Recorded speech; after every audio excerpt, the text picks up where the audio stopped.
Welcome to study I Q history lecture series. इस video में आज हम इंडस वैली सिविलाइजेशन के बारे में जानेंगे। इंडस वैली सिविलाइजेशन जो है बहुत ही इम्पोर्टेंट टॉपिक है। लगभग हर दूसरे पेपर में इस पे क्वेश्चन होता ही है और इसकी इम्पोर्टेंस के कारण आप लोगों को इसकी थोड़ी नॉलेज होनी ज़रूरी है। कुछ फैक्ट्स हैं, कुछ फिगर्स हैं। सबसे पहले आपको आइडिया होना चाहिए कि इंडस वैली सिविलाइजेशन थी कहाँ पे और इसकी मेजर साइट कहाँ है। तो आप इस मैप पे देख सकते हैं, ये नॉर्थ वेस्ट इंडिया का मैप है। ठीक है, ये आप इंडिया की बाउंड्री देख सकते हैं, ये आज के इंडिया और पाकिस्तान की बाउंड्री है। तो इंडस वैली सिविलाइजेशन, जैसा कि नाम सजेस्ट करता है, it is situated on the banks of Indus river. तो ये इंडस नदी है। ठीक है, इंडस नदी और इसकी जो ट्रिब्यूटरीज हैं, चिनाब, रावी, झेलम, सतलज, इन नदियों के किनारे। और एक और नदी है घग्गर, लेकिन आज ये लगभग एक्सटिंक्ट सी हो गई है नदी, और इसे कहा जाता है घग्गर हकरा। तो इसके किनारे ये दो जो नदियां हैं, नदियों के सिस्टम हैं, इनके किनारे सारी मेन इंपॉर्टेंट साइट्स हैं हड़प्पन सिविलाइजेशन की। इसे हड़प्पन सिविलाइजेशन भी कहते हैं इंडस वैली के साथ साथ, क्योंकि हड़प्पा जो है that was the first site to be discovered. जैसा कि आप यहाँ देख सकते हैं, Harappa is situated on the river Ravi. और मोहनजोदड़ो, जो कि बहुत ही इंपॉर्टेंट लोकेशन है, that is situated on the banks of Indus itself. Okay,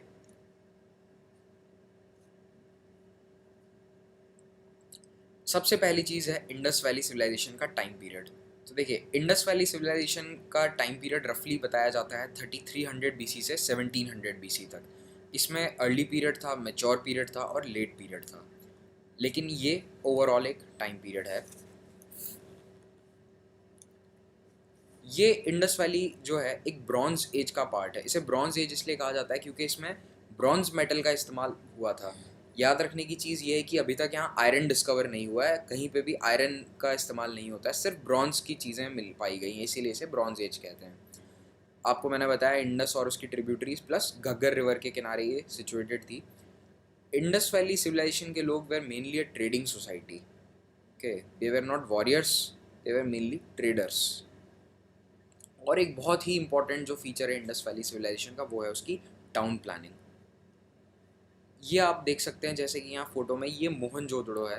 तो मोहनजोदड़ो में आप अगर देखेंगे तो आप पाएंगे कि ये सिटी जो है पूरा प्लान्ड है। तो आज से 5000 साल पहले ये सिटी पूरी तरह से प्लान्ड था। इसमें कुछ इंपॉर्टेंट स्ट्रक्चर यहाँ सिचुएटेड है। यहाँ पे आपको एक बड़ा सा एक, हाँ, ये जो स्विमिंग पूल टाइप स्ट्रक्चर दिख रहा है, ये ग्रेट बाथ है। और ये वापस से आप स्ट्रक्चर देखेंगे, ये ग्रेनरी है। आपको मैं आगे बताऊंगा कि ये सब क्या है। सबसे पहली चीज़, इसमें दो प्लान्ड एरिया होते थे हर शहर में। तो जो सबसे पहला एरिया है उसको कहा जाता था सिटाडल। सिटाडल का मतलब ये था, ये थोड़ा ऊंचाई पे बना हुआ था। It was built on top of a mount. जैसा कि आप ये देख सकते हैं, ऊंचाई पे है और यहाँ पे कई इंपॉर्टेंट बिल्डिंग्स हैं। आपको यहाँ पे आपको क्लियरली समझ में आएगा। देखिए, ये पूरा जो हिस्सा है शहर का, ये ऊंचाई पे बना हुआ है, इसीलिए इसे सिटाडल कहा जाता है। और बाकी जो इसमें इम्पॉर्टेंट जो बिल्डिंग्स हैं वो सारी सिटाडल में होती हैं, जिसमें रिलीजियस एक्टिविटी या कोई भी गैदरिंग होती थी तो वो सारी, या फिर एडमिनिस्ट्रेटिव बिल्डिंग्स होती थी या एक्टिविटीज़ होती थी, वो सारी सिटाडल से होती थी। दूसरा जो हिस्सा है उसे कहा जाता है लोअर, जो सिटाडल से नीचे जो एरिया है उसमें नॉर्मल घर होते थे। और ये थोड़ा सा हाइट में कम है, लोअर इन एलिवेशन। और इसके अंदर घर जो हैं सारे एक के बाद एक बने हुए हैं और स्ट्रीट्स एकदम ग्रिड पैटर्न में बनी हुई हैं। ऐसे हैप हैज़ार्ड नहीं है, बिल्कुल प्लान्ड तरीके से यहाँ पे गलियाँ बनी हुई हैं और प्लान्ड तरीके से घर बने हुए हैं। अगेन आप जैसे यहाँ देख सकते हैं फोटो के अंदर कि ये एक कुआं है। ये कुआं एक्सकेवेट किया हुआ है, इसीलिए आपको एक दीवार की तरह दिख रहा है। ज़मीन का लेवल अगर पहले था तो यहाँ था, इस जगह। यहाँ पे आपको ग्रेट बाथ फिर से दिख रहा है। ये आप देख सकते हैं एक आदमी चल रहा है, जो एक गली है और ये गलियों के साइड में घरों की दीवारें हैं। कुछ unique features Indus valley civilization के, सबसे पहला इनमें ये था कि एवरी स्ट्रक्चर, हर घर में एक टॉयलेट था जो कि कनेक्टेड था एक सेंट्रलाइज्ड सैनिटेशन सिस्टम से। हर घर में टॉयलेट, और वो भी जैसे सैनिटेशन सिस्टम मेनली नालियाँ बनी हुई थी, जिसे हम नाली कहते हैं आज। वो नाली से सारा पानी जो है वो ड्रेन कर जाता था बाहर, वो कोई गलियों में नहीं पड़ा रहता था या घर में नहीं रहता था। एक और इम्पॉर्टेंट चीज़ है और वो है uniform bricks, uniform size of bricks. Indus valley civilization में राखी गढ़ी से लेकर मोहनजोदड़ो से लेकर हड़प्पा से धोलावीरा सब जगह जो ईंटों की साइज़ है वो बिल्कुल बराबर है, एक ही साइज़ की ईंट है। ये बताता है कि ये एक सिविलाइजेशन कॉमन थी, ना कि अलग अलग। और एक और सबसे इम्पॉर्टेंट फीचर मैं आपको बता ही चुका हूँ, टाउन प्लानिंग, जिसमें कि एक सिटाडल अलग है, lower part of the city अलग है, घर प्लान है, गलियाँ प्लान है, पब्लिक एम्यूनिटीज़ के स्ट्रक्चर अलग से बनाए गए हैं, जैसे कि ग्रेट बाथ, ग्रीनरी। अच्छा, आपको मैं ग्रेट बाथ और ग्रीनरी बता रहा था, तो इस स्ट्रक्चर में अगर आप देखेंगे, ये बिल्डिंग जो है, ये स्ट्रक्चर, ये ग्रेनरी है। इसमें धान, अन्न का स्टोरेज किया जाता था। It is just like a warehouse, okay, just like a warehouse to store grains.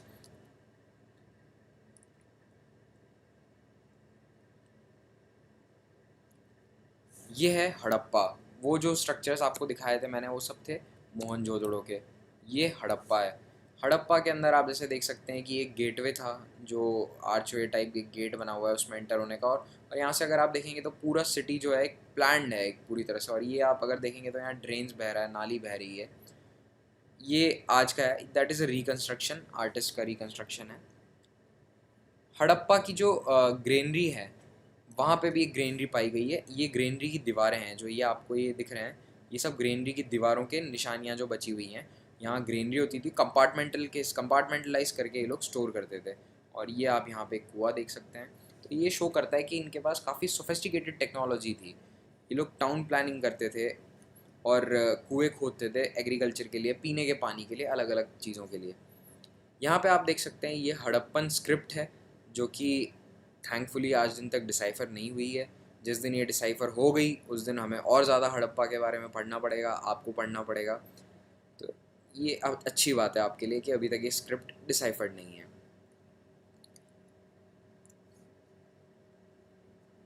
Harappa की हिस्ट्री के बारे में, हड़प्पा का जो मेच्योर पीरियड है, जैसा मैंने आपको बताया था कि अर्ली पीरियड था, एक मेच्योर पीरियड था, ये कुछ नहीं थे, ये स्टेजेस ऑफ डेवलपमेंट थे सिविलाइजेशन के। तो मेच्योर पीरियड जो है 2700 BC से शुरू हुआ माना जाता है।